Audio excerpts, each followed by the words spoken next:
നമസ്കാരം. കോടിക്കണക്കിന് അയ്യപ്പ ഭക്തർ നെഞ്ചിലേറ്റുന്ന പുണ്യഭൂമിയായ ശബരിമലയിൽ ഭക്തർ ഭക്തിപൂർവ്വം നൽകുന്ന പണത്തിലും തിരുസന്നിധിയിലെ നെയ്യിലും അരവണ നിർമ്മാണത്തിലും വരെ നടന്ന അമ്പരപ്പിക്കുന്ന അഴിമതി കഥകളാണ് ഇപ്പോൾ ഓരോന്നായി പുറത്തു വന്നുകൊണ്ടിരിക്കുന്നത്. ശബരിമലയിലെ മിൽമ നെയ് അഴിമതിയിൽ ഹൈക്കോടതി കടുത്ത നിലപാട് സ്വീകരിച്ചതിന് പിന്നാലെ സംസ്ഥാന സർക്കാർ അതിവേഗ നീക്കങ്ങൾ ആരംഭിച്ചിരിക്കുകയാണ്. കേസ് അന്വേഷണത്തിനായി രൂപീകരിച്ച പ്രത്യേക അന്വേഷണ സംഘത്തിന്റെ അഥവാ SITയുടെ പട്ടിക വിജിലൻസ് മേധാവി മനോജ് എബ്രഹാം ഹൈക്കോടതിക്ക് കൈമാറി കഴിഞ്ഞു.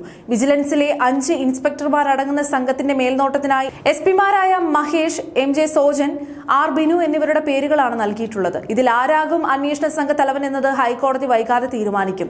കഴിഞ്ഞ 10 വർഷത്തോളമായി, അതായത് മുൻ സർക്കാരിന്റെ കാലത്ത് തുടർന്നു പോകുന്ന ദാരുണമായ അഴിമതി നീക്കങ്ങളുടെ കഥകളാണ് ദേവസ്വം വിജിലൻസ് നടത്തിയ പ്രാഥമിക പരിശോധനയിൽ പൊളിഞ്ഞു വീണിരിക്കുന്നത്. ശബരിമലയിലെ മെയിൻ സ്റ്റോറിലേക്ക് ആവശ്യ സാധനങ്ങൾ വാങ്ങിയ കൂട്ടത്തിൽ വൻതോതിൽ പണവും സാധനങ്ങളും മുക്കിയെന്നാണ് പ്രധാന കണ്ടെത്തൽ. 2017 മുതൽ 20 വരെയുള്ള കാലഘട്ടത്തിൽ മാത്രം 10 ലക്ഷത്തിലധികം രൂപയുടെ ഭീമമായ നഷ്ടമാണ് ദേവസ്വം ബോർഡിനും ഭക്തർക്കും സംഭവിച്ചിരിക്കുന്നത്. മെയിൻ സ്റ്റോർ സൂപ്രണ്ട് അടക്കമുള്ള ഉന്നത ഉദ്യോഗസ്ഥരും മുൻ ഭരണക്കാരുടെ ആനുകൂല്യം പറ്റി വർഷങ്ങളായി അവിടുത്തെ കസേരകളിൽ അനങ്ങാതെ ഇരുന്ന ഉദ്യോഗസ്ഥരും ഈ ഭക്തദ്രോഹ അഴിമതിയിൽ പങ്കാളികളാണ്. നെയ് തട്ടിപ്പിന് പിന്നാലെയാണ് സ്റ്റോറിൽ നടന്ന വിവരക്കേടുകളുടെയും കൊള്ളയുടെയും കൂടുതൽ വിവരങ്ങൾ വെളിച്ചത്ത് വരുന്നത്. ശബരിമലയിലെ മെയിൻ സ്റ്റോറിലേക്ക് ഒരു സീസണിൽ യഥാർത്ഥത്തിൽ ആവശ്യമായതിന്റെ 5 ഇരട്ടിയിലേറെ സാധനങ്ങൾ വ്യാജമായി വാങ്ങിക്കൂട്ടിയെന്നാണ് കണ്ടെത്തൽ. പവിത്രമായ അഭിഷേകത്തിന്റെ മറവിലാണ് ഈ ഒരു വൻ പർച്ചേസ് അട്ടിമറികൾ നടത്തിയത്.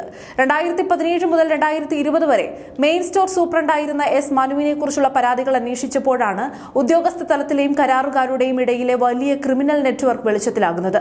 ആവശ്യത്തിലധികം സാധനങ്ങൾ വാങ്ങിക്കൂട്ടി അതെല്ലാം കേടുവന്നുവെന്ന് വ്യാജമായി കാണിച്ചാണ് കോടികൾ സ്വന്തം പോക്കറ്റിലേക്ക് ആക്കിയത്. 2020 നടന്ന മിന്നൽ പരിശോധനകളിൽ ആവശ്യത്തിലധികം തേനും അരവണയ്ക്കുള്ള സാമഗ്രികളും അവിടെ കുന്നുകൂടി കിടക്കുന്നതായി കണ്ടെത്തിയിരുന്നു. എന്നാൽ ഇതിൽ ബാക്കി വന്ന ടൺ കണക്കിന് അരവണ സാമഗ്രികൾ പിന്നീട് എവിടെ പോയി എന്നതിനെക്കുറിച്ച് യാതൊരുവിധ രേഖയുമില്ല.